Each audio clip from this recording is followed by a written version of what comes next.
unido e vamos deixar para lá. Foi isso que acabou acontecendo.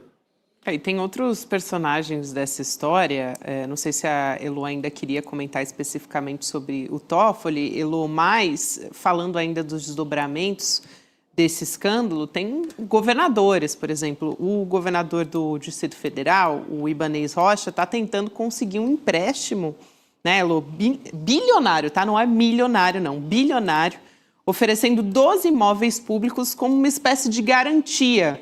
Então, tem gente de peso tirando dinheiro do BRB. A Elo Vilela também tem apuração sobre essa história, Elo.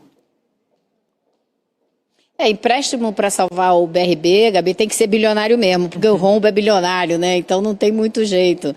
Agora, se vai ser possível ou não, a gente não sabe. O fato é que, imagina você que você é dono de uma rede grande de supermercados e o seu dinheiro está no BRB. Você ainda ia manter o seu dinheiro lá? Duvido. Então o que está acontecendo sutilmente, na calada, sem fazer muito estardalhaço, é exatamente esse movimento. Então soube hoje que, por exemplo, a Tacarejo Dia a Dia. Tacarejo Dia a Dia é uma rede de atacado e varejo, como o nome sugere, muito grande, né, que tirou 700 milhões do BRB na semana passada. Ela é a maior rede de atacado e varejo do centro-oeste do Brasil. Uma outra empresa que existe é o Grupo Perboni. O dono desse grupo também tirou o dinheiro dele, do BRB. E os gerentes do BRB andam assim arrancando os cabelos, porque pessoas que têm CDBs, até que têm poupança lá dentro, estão tirando dinheiro. Claro, né? Era de se esperar. Então, o banco que já está com uma situação difícil, está com uma situação que só fica cada vez pior. E o que o Ibanez prometeu? Prometeu não, propôs. Ele apresentou esse projeto de lei para a Assembleia Legislativa, que levanta um empréstimo de uns 2 bilhões e pouco, e como garantia dá imóveis que são do patrimônio da cidade, que são geridos pela cidade. E essa lei vai ser discutida amanhã na Assembleia Legislativa, mas, pasmem, aparentemente nem a base dele está a favor dessa lei. Ninguém quer botar o nome, ninguém quer se sujar nessa história. Então, pode acontecer que pela primeira vez em 7 anos e meio, porque o Ibanez já é governador há 7 anos e meio, ele tenha uma derrota na Assembleia Legislativa, coisa que nunca aconteceu com o Ibanez Rocha, porque ele tem uma base sólida da direita lá dentro. Só que agora eles estão divididos e não querem assinar embaixo dessa proposta do governador, que todo mundo já sabe que vai ser insuficiente, não vai dar conta do buraco que o BRB precisa cobrir. Então, é muito provável que, se essa lei fosse aprovada, coisa que não deve ser, o Banco Central virasse para o governo do Distrito Federal e dissesse: olha, não adianta, isso aí é muito pouco. Então, o Ibanez Rocha está diante de uma situação muito difícil, porque para salvar o BRB, ele só vai ter 2 saídas. Uma que é tirar dinheiro da saúde, da educação, dos programas sociais, etc., num ano eleitoral, para colocar no buraco que ele deixou criar no BRB. A outra saída é federalizar o BRB, como já aconteceu com o Banco de São Paulo, que acabou indo para o Banco do Brasil e depois o Banco do Brasil vendeu para o Santander. Então, isso seria também péssimo para o governador em ano eleitoral. Ele perdeu o Banco de Fomento do Distrito Federal, que não é uma coisa assim, como estava me explicando hoje um deputado distrital, não é uma coisa assim etérea, subjetiva, não, é uma coisa que está concretamente na vida dos moradores do Distrito Federal, porque todo o programa social do Distrito Federal, seja passagem, passe livre para os estudantes, seja compra de uniforme, né, várias coisas que a população tem direito, são feitas com o cartão do BRB. Então, isso também teria um impacto político muito grande. Então, ele está num beco sem saída, o governador Ibanez, que já, pelas fofocas que acontecem aqui no DF, já estão dizendo que ele está considerando desistir de concorrer ao Senado e ficar no governo do Estado até o fim do mandato, porque ali, pelo menos, ele se protege por mais tempo. Agora, isso causa um outro problema, porque a vice dele, a Celina Leão, é a candidata da direita ao governo. Se ele não sai, ela vai ter muita dificuldade de aparecer, porque ela estaria à frente do governo, fazendo, né, tomando outras atitudes e contaria com ele como cabo eleitoral, coisa que agora vai ser difícil. Então isso também cria uma chacoalhada na candidatura da extrema-direita aqui do Distrito Federal. Já tem gente da direita falando em lançar um outro candidato e já tem uma esquerda começando a respirar fundo e pensar, quem sabe, se a gente monta uma frente um pouco mais ampla e consegue finalmente ganhar o governo do Estado, do Distrito Federal. Então, é assim, uma mexida enorme e o Ibanez está em maus lençóis. Tem uma sinalização até do Jair Bolsonaro, eu tinha visto uma reportagem da Carta Capital em favor de uma chapa Michele e Bia Kicis, o que deixaria as coisas também mais difíceis para o Ibanez Rocha, mas a Elô explicou muito bem, né? Parece que ele está ali batata assando, né? Quase sendo rifado pelo bolsonarismo. Que chapa maldita é essa? Pelo amor de Deus. Eu fiquei até sem fôlego quando você começou a falar. Brasília já enfrenta aquele período de seca total, que é difícil respirar. Imagina com esse governo. Michele Bia Kicis, pelo amor de Deus. Michele e Bia Kicis é a chapa para o Senado. Para o Senado, são as candidatas para o exatamente. Senado. E aí ele ficaria de lado, né? Porque o Ibanez está de olho hoje, né, Elô, no Senado. Mas se continuar... Já mataria. Cara, o Ibanez, ele consegue os milagres, assim, por exemplo, ele tá 7 anos e meio no governo e nada pega contra ele.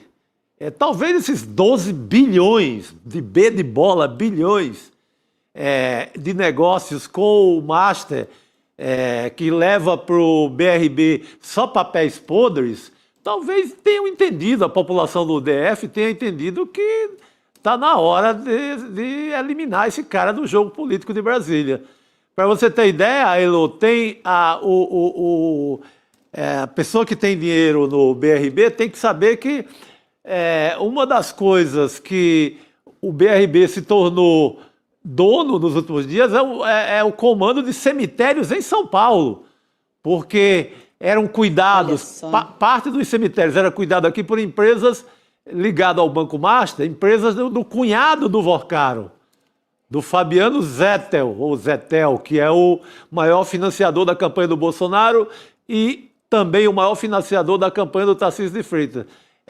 Ele ganhou licitações aqui em São Paulo, do Ricardo Nunes, para cuidar de parte dos cemitérios, os serviços dos cemitérios paulistanos.